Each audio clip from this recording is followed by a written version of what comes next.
been through a few of these now. Are you getting any funny stories from fans or any critiques on how you're coaching, someone that knows more than you do? You know what? It's actually going a little faster this year. The crowds have been great. We've had bigger numbers. We've also kind of had to move the lines a little bit faster. I think the adoration for Dabo is such that we've got to keep it going. We won't get done with the second part of the program. So it's been really well run. Excited by the turnouts, but looking forward to just being here in Greenville. What's the update with Jerron? Obviously, him coming back, him going, played such a huge role to your program. Yeah, no change. Just he's obviously at the combine this week. I think he'll play well. There's a lot of teams that have expressed interest. He's gone to a few places to work out. He'll go to a few more probably.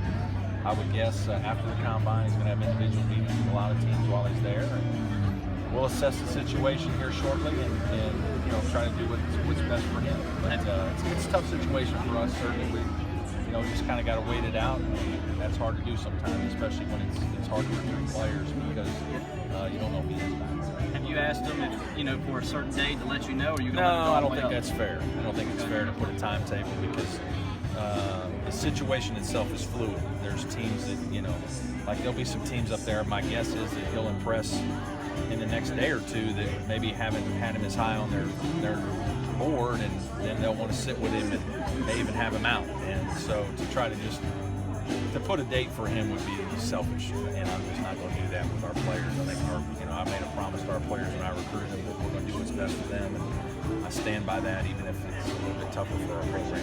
With Jerron going through the NBA draft process, you lost some other seniors. Yeah. How are some of the younger guys handling the offseason as they start to take on the leadership? Yeah, I think it's an exciting time for a lot of our guys, especially the guys that sat out.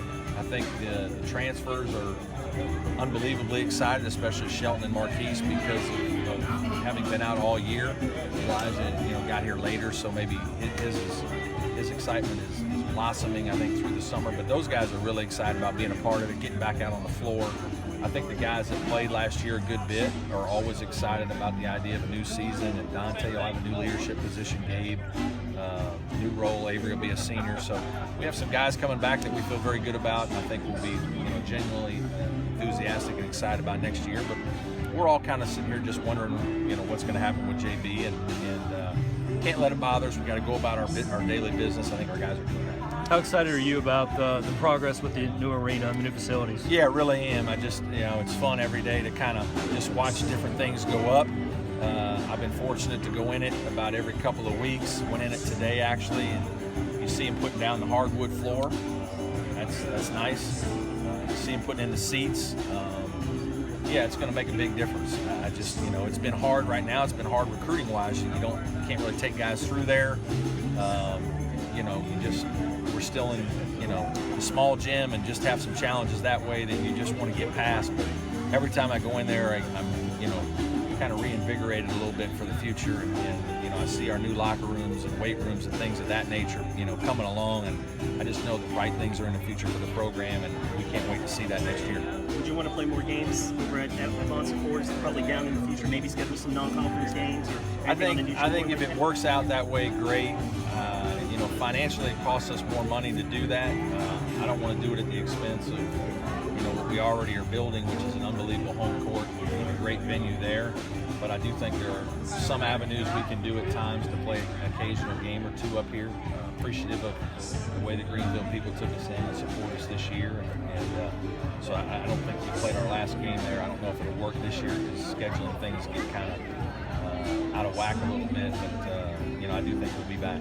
Mark Godfrey said like the 20-game ACC schedule was imminent. Is that your impression, and what are your thoughts about it? Yeah, I don't know if it's imminent. I think it's, there's talk about it. There's, we're all kind of looking at what's the best way to continue to get more teams in the NCAA tournament. We've got an unbelievable league that seems to do very well with the teams that get in the league every year or get in the tournament. They seem to win.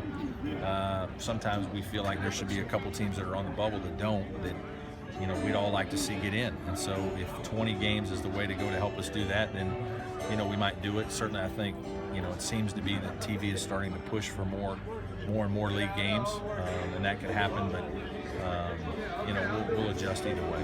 We know some of your non-conference games. How is the rest of the schedule shaking out?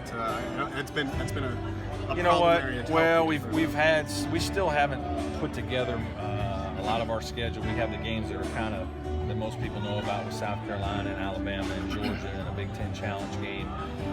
Kind of the name games. We're still working on some guarantee games. We've got a couple in place. Need to iron out a couple more. So it's, you know, we're getting closer, but the scheduling is never easy. And you know, we're kind of, my guess or my hope is that we'll have something done maybe by the end of the month or beginning of June. Did you give Jerron any advice before he went up to Chicago this week?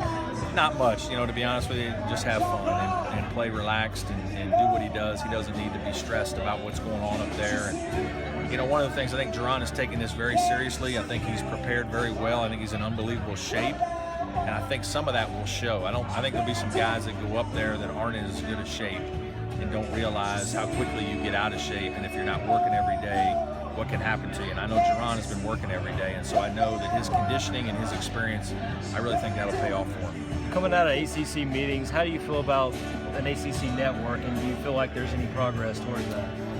You know, we didn't hear a lot about that in our meetings this week. I know it's been talked about for years, you know, certainly in terms of just for access and you know, more visibility. I'd love for it to happen, but the financial aspects that go into it and all that, I don't know enough about it to know whether it's financially the right decision. Obviously, the league folks will get together with TV to see whether that's what we need to do or not. Whole roster still intact. Whole roster still intact since the end of the season. Yeah, we're still the same. Everybody's just grinding away, getting ready to start summer school.